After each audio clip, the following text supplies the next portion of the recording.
भाई और बहनों, मैं आप सब लोगों से इतना ही निवेदन करो, हमारा प्रेस के मित्र भी इसलिए हिंदी में भी बोलना पड़ेगा। मैं कह रहा था कि भाई आप ये संथाल परगना का चुनाव कोई साधारण चुनाव नहीं है, सिर्फ एमएलए एमपी बनाने का नहीं है। चुनाव ये भी है कि संथालों का अस्तित्व कैसे बचेगा, पहाड़ियों का अस्तित्व कैसे बचेगा, संथाल कैसे बचेंगे, संथाल परगना कैसे बचेगा, इस पर हम सब लोगों को विचार करना चाहिए। आज आप देखेंगे इस राज्य में, इस संथाल परगना के क्षेत्र में संथालों की आबादी दिनों दिन घटती चली गई, पहाड़ियों की आबादी घटती चली गई और बाकी आबादी बढ़ रहा है। कहां से बढ़ रहा है, कैसे बढ़ रहा है? हमने हेमंत सोरेन को कहा है, हमने चंपाई सोरेन को कहा है कि भाई टास्क फोर्स गठित करो, इसकी जांच होनी चाहिए। आखिर संथालों की आबादी कैसे घटी, पहाड़ियों की आबादी कैसे घटी और बाकी आबादी कैसे बढ़ रही है, उसकी भी जांच होनी चाहिए। तभी तो संथाल परगना बचेगा, तभी यहाँ के लोग बचेंगे। इसलिए मैं आप सब लोगों से यही कहने के लिए यहाँ आया हूँ। और इस देश में नरेंद्र मोदी जी 10 वर्षों से प्रधानमंत्री है। 10 वर्षों में देश के प्रधानमंत्री नरेंद्र मोदी जी ने गरीब कल्याण के लिए अनेक काम किए हैं। गरीबों को प्रधानमंत्री आवास दिए और उन्होंने कहा है कि इस पर प्रधानमंत्री बनेंगे तो जिन गरीबों को जो प्रधानमंत्री आवास नहीं मिला है उस गरीबों को भी प्रधानमंत्री आवास दिया जाएगा, ताकि हर गरीबों के पास एक अच्छा मकान होना चाहिए।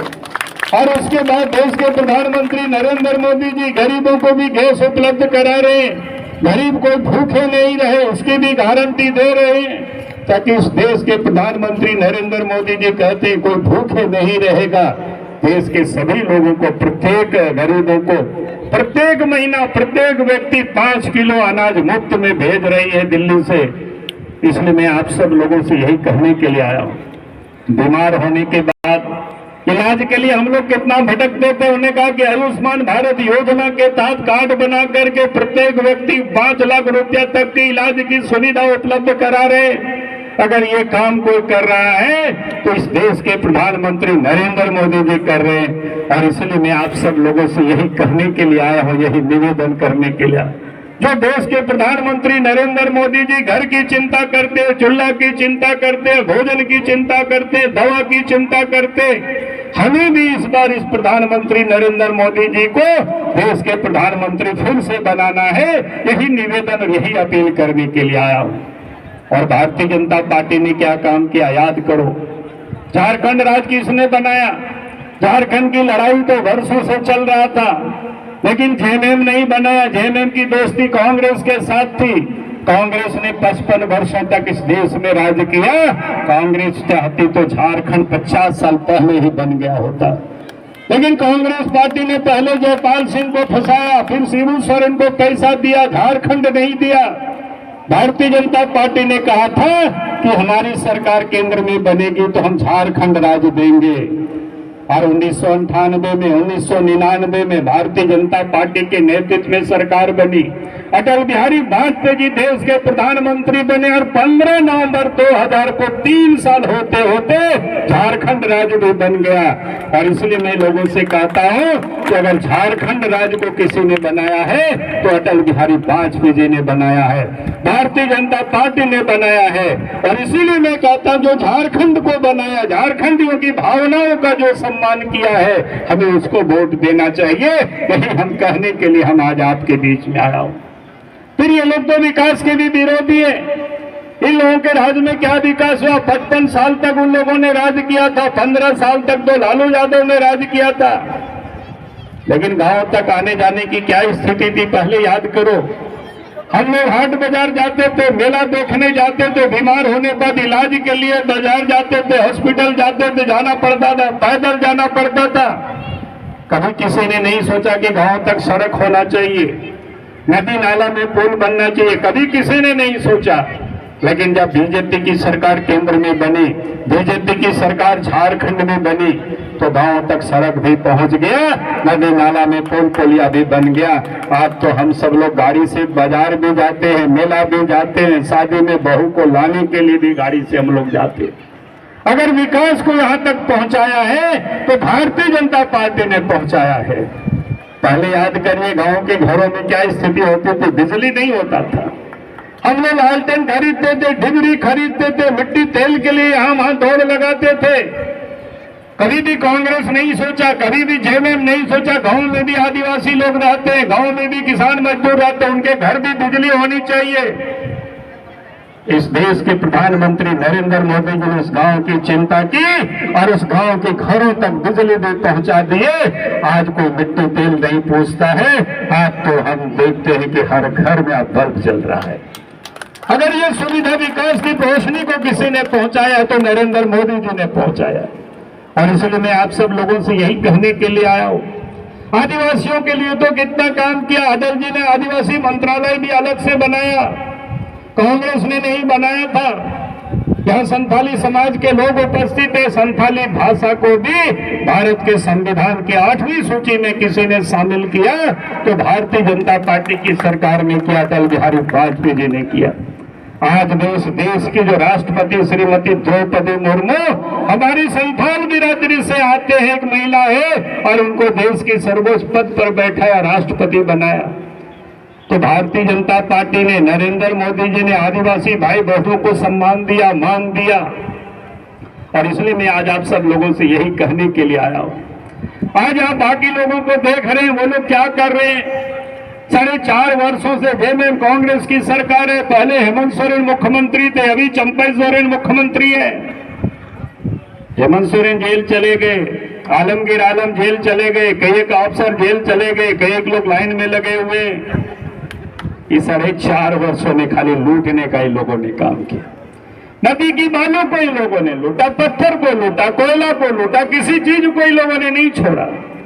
हमने तो 2 साल पहले इस प्रदेश के मुख्यमंत्री हेमंत सोरेन को पत्र लिखा था कि साहेबगंज में इलीगल काम चल रहा है, पत्थर की इलीगल खुदाई हो रही है, पत्थर की इलीगल ढुलाई हो रही है, इलीगल घाट से ढुलाई हो रही है, दिन की रात वहां से चल रहा है पर स्टीमर। कभी भी दुर्घटना हो सकता है, उसको जांच करिए, अफसरों के ऊपर कार्रवाई करिए।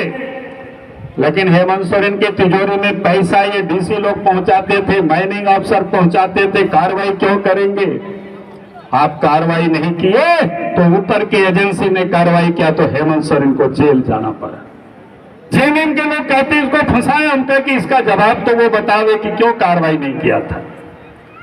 रांची में डीसी है, वहां रांची के विधानसभा में रांची के अमला एमपी एमएलए सीपी सिंह विधानसभा के अध्यक्ष हैं, अध्यक्ष रहे, झारखंड सरकार में मंत्री थे, सीनियर विधायक है, विधानसभा में खड़े होकर के कहा कि रांची के डीसी आर्म्स के लाइसेंस बनाने में 3 लाख से 5 लाख रुपया वसूलते हैं।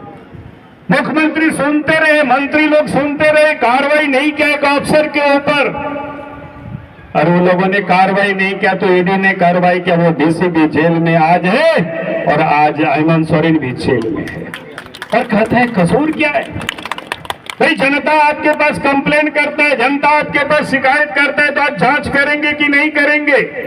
आपको अफसर कहेगा, आपको भ्रष्ट लोग कहेंगे, वही बात आप मानेंगे? ऐसा थोड़े चलेगा। अगर आप भ्रष्टाचारियों को संरक्षण देंगे, भ्रष्टाचारियों को बचाने का काम करेंगे तो फिर आपको जेल जाना ही पड़ेगा, कोई बचा नहीं सकता है। और जिन लोगों ने ये गड़बड़ किया है वो सारे लोगों को जेल जाना पड़ेगा। और इसलिए हम यही कहने के लिए आज आपके बीच में आया। ये लोग अपना विकास करता है, क्षेत्र का विकास नहीं करता है, जनता का विकास नहीं करता है। हम बोले खदान यहाँ ही संथाल परगना की धरती पर है, बताओ कितना आदिवासियों को खदान मिला है? उनके दलाल को मिल गया, उनके प्रतिनिधि को मिल गया। भाई यहाँ किसी को देते, आपने नहीं दिया, आप तो आदिवासी की राजनीति करते हो ना। पकोड़िया में अपने भाई को दे दिया, 11 से कितना 600 बीघा, और उनके दलाल लोगों को मिल गया, लेकिन कहाँ आदिवासियों को मिला है? हमने कहा कि जिस दिन झारखंड में बीजेपी की सरकार बनेगी, यहाँ के रैयतों को खदानों के लीज हम उपलब्ध करा देंगे। देखेंगे कि यहाँ पर कम से कम 1000 लोगों को तो लाखपति करोड़पति बना देंगे। बाबूलाल भैया आपका साथ चाहिए। और इसीलिए हम चाहते हैं कि लोग तो अपने तिजोरी भरते हैं, अपने गाड़ी चलाते, अपने सब कुछ करते, जनता को कुछ करने नहीं देते। कैसे आगे यहाँ के नौजवान आगे बढ़ेगा? इसलिए उससे उम्मीद मत करना। अब 4 साल 4.5 साल बहुत हो गया, आपने देख चुका है ये लोगों ने क्या किया है। इसलिए भाई और बहनों, मैं आप सब लोगों से यही निवेदन और यही अपील करने के लिए मैं आया था। और इसलिए मैं आखिरी में आप सब लोगों से फिर यही कहूंगा कि 1 जून को पहले मतदान और फिर जलपान। सवेरे उठ करके जैसे मेला देखने जाते हैं तैयार होकर के, वैसे ही आप सब लोग तैयार हो जाइए और अपने अपने बूथों पर पहुंच करके अपना भी डालिए, परिवारों का भी डलवाइए, हित कुटुंब आसपास के लोगों को भी डलवाइए और कमल निशान पर डलवाना। और ईवीएम के मशीन पर 2 नंबर में कमल छाप है, उसी में बटन दबा करके यहाँ से तारा मारनी को जिताना और इस देश के प्रधानमंत्री नरेंद्र मोदी जी को बनाना है। यही निवेदन और यही अपील के साथ अपनी बातों को मैं समाप्त करता हूँ। बहुत बहुत धन्यवाद। जय हिंद, जय झारखंड, जय।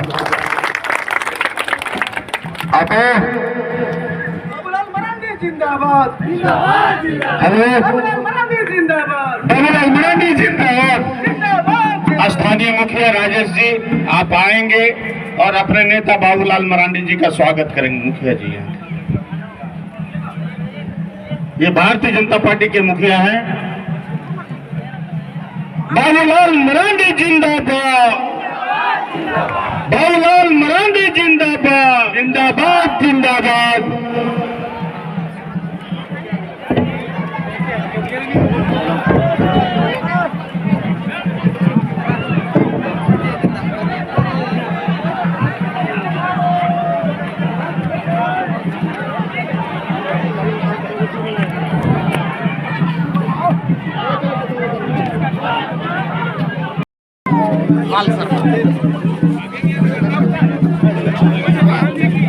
बाबा